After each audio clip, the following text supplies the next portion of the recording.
बिस्मिल्लाहिर्रहमानिर्रहीम अस्सलाम वालेकुम। This is Sarwat Rashid and you are watching your own channel Epic. Last lecture में हमने अनग्रुप डेटा को डिस्कस किया था। आज के लेक्चर में हम ग्रुप डेटा को डिस्कस करेंगे।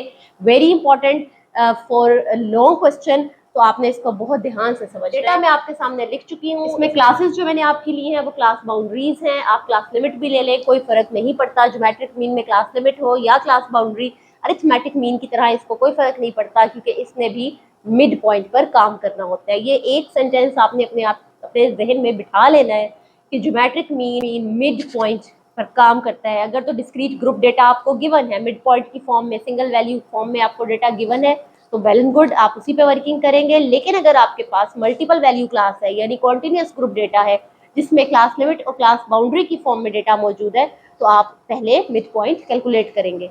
लेकिन मिड पॉइंट कैलकुलेट करने से पहले हमेशा की तरह डेटा की नेचर और फॉर्मूला आपने पहले बताना है।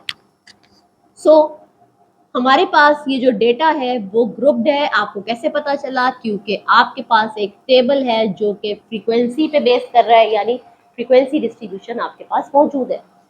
डेटा ग्रुप्ड है और फॉर्मूला आपका कह रहा है कि geometric mean is equal to anti log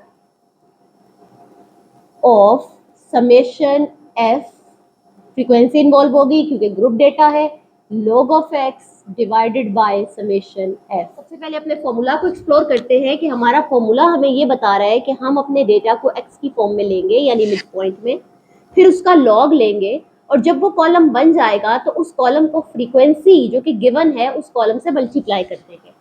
तो सबसे पहले हमें जो चीज़ इस वक्त चाहिए है वो है x, which is mid point. और ये कैसे कैलकुलेट होता है? Lower limit upper limit divided by 2। Well student, यहाँ पर एक चीज ध्यान में रखिएगा, आपको स्क्रीन पर भी साफ नजर आ रहा होगा। जब आप कैलकुलेटर पर 4 + 8 डिवाइडेड बाय 2 लिखते हैं तो आपके पास रॉन्ग आंसर आता है। यानी पहले 8 को 2 पे डिवाइड किया जाता है जो कि 4 आ जाता है, और फिर 4 में ऐड करके 8 आ जाता है। लेकिन अगर आप कैलकुलेटर में पहले 4 + 8 करके आंसर लें और फिर इसको 2 पर डिवाइड करें तो आपके पास सही मिड पॉइंट आता है। होपफुली इस चीज़ को आप अंडरस्टैंड कर गए होंगे। ये मिड पॉइंट का टॉपिक जब मैंने आपको पढ़ाया था तब ये चीज़ मैंने क्लियरली बता दी थी कि इस चीज़ का आपने खास ख्याल रखना है। एग्जाम्स में यूजुअली इस एक गलती से आपका पूरा क्वेश्चन खराब हो सकता है। तो चलते हैं अब फॉर्मूला की तरफ। फॉर्मूला कह रहा है कि log ऑफ x लें, तो x हमारे पास आ चुका है, हम अब हर वैल्यू का लेंगे log। तो कैलकुलेटर से मैं log लेती हूँ।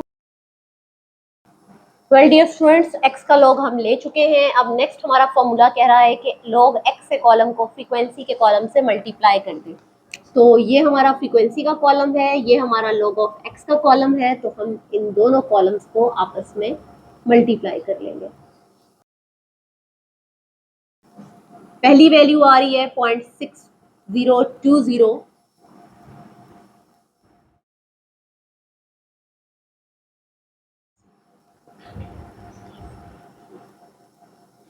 जी डियर स्टूडेंट्स, हमने f log ऑफ x के कॉलम को जब सम किया तो हमारे पास आ गया 1.34084।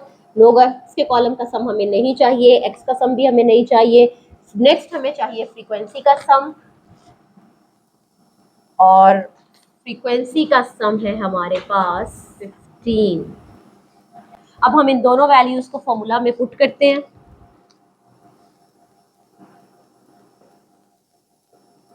एंटी लॉग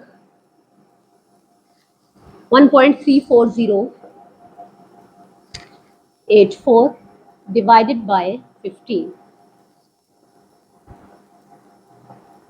आपने कैलकुलेटर से आपने इन दोनों वैल्यूज को डिवाइड किया तो आपके पास आया 0.893। नेक्स्ट जब आपने एंटी लॉग लिया इस वैल्यू का तो 7.831। वेल डियर स्टूडेंट्स, होपफुली आज का लेक्चर भी आपको अच्छे से समझ आ गया होगा। नेक्स्ट लेक्चर तक के लिए अपना बहुत ख्याल रखिएगा, मुझे अपनी दुआओं में याद रखिएगा। अल्लाह हाफिज।